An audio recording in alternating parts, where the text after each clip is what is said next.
Well, good evening, fans. A pretty exciting main event. Lots to talk about. First of all, we're going to cover the very beginning match, which I believe was a very good match for Randy Orton. He needed that win very badly. However, I didn't like the Logan Paul jelly roll having to be brought into this. I have a flickering here. I think that might stop it there. Gonna have to talk about a little shook up because I got my Seth Rollins glasses on, and that didn't look good at all for Seth. I think he got hurt. I really I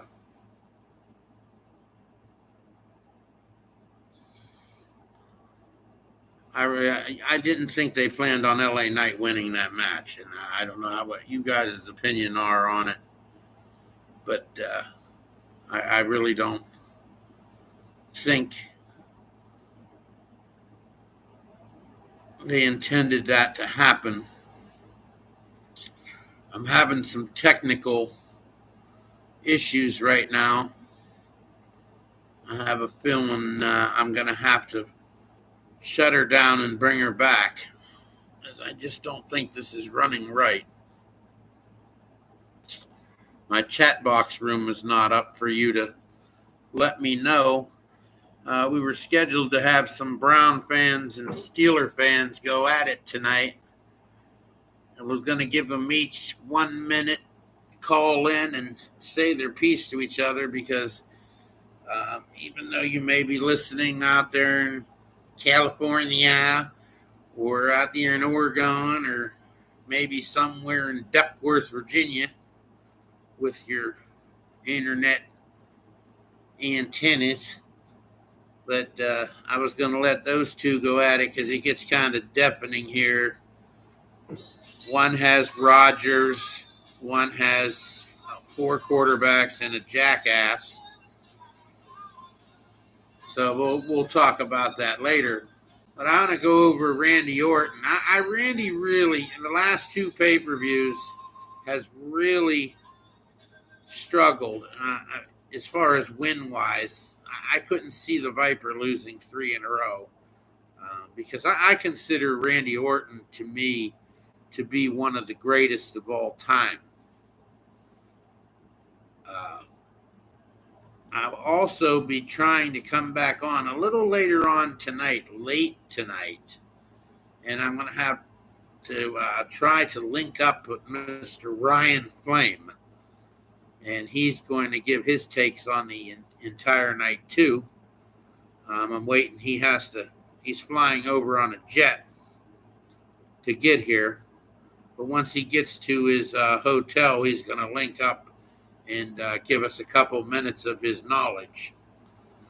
But he's taking a private jet from Florida to get up here.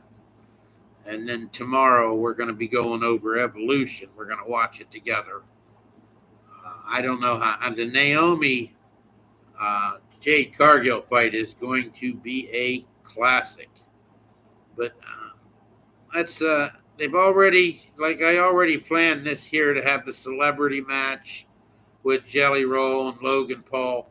This is no way for Logan Paul to push his career. His very first match, everyone, was against, he got a championship match in his very first match and almost beat Roman Reigns. I think it was the best match he's had since he joined. I don't think he's ever got to that level again. He's still good, but I don't think he's ascended to that kind of a level. His best match to me was his first one. I don't know what all of you think of that, but that's just my opinion on it. And we're going to talk about some other things too, not just Goldberg's loss.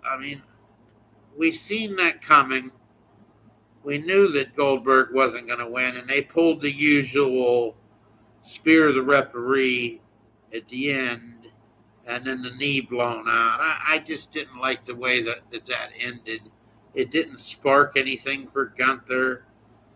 I didn't set up Gunther's next opponent, which I had predicted, which I thought I had hit the nail right on the head. I really did. When I seen Gunther go after uh, his son, I said, "Here comes Obafemi," because Obafemi hasn't lost a match, and they got to do something with him. There's nobody down there. There's absolutely nobody down there in NXT that can handle Obafemi. When is the WWE going to bring him up? Well, it looks like now that might be the right time now with Rollins going out, because I guarantee you, if he has what he had before, he's going to be out a year. And their plans for everything are all just blown apart. Because what's Paul Heyman going to do? He's not going to stick with those two yo-yos before, not yet. He might keep Braun Strowman, but he's not going to keep Tsunami Man.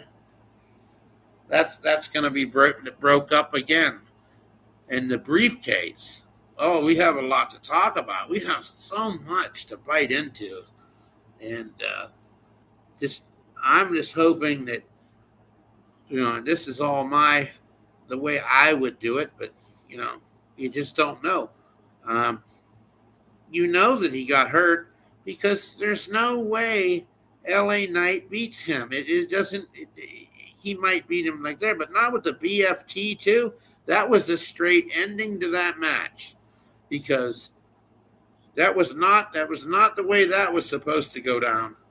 And I've seen Rollins before when he did that somersault before. I've seen the highlights on YouTube. He did it at a house show, but someone had got a tape of it. He did the very same move when he blew out his knee before, and that's just something that you don't recover from, a torn ligament like that.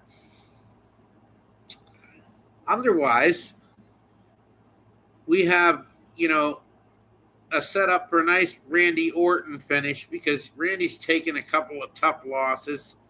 McIntyre, I don't know, this is where one of those two, the loser of that match at SummerSlam, really starts to fall to the back of the line.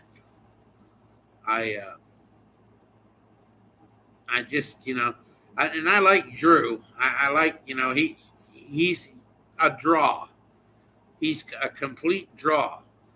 And with this tomorrow night, I think what they're testing the waters, and there are rumors of the WWE turning Raw into an all-woman show.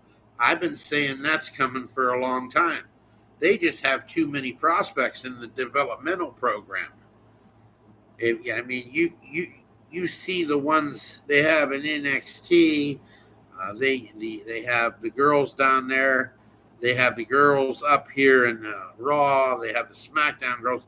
There's just too much coming in. And not to say, there's rumors of over 2,000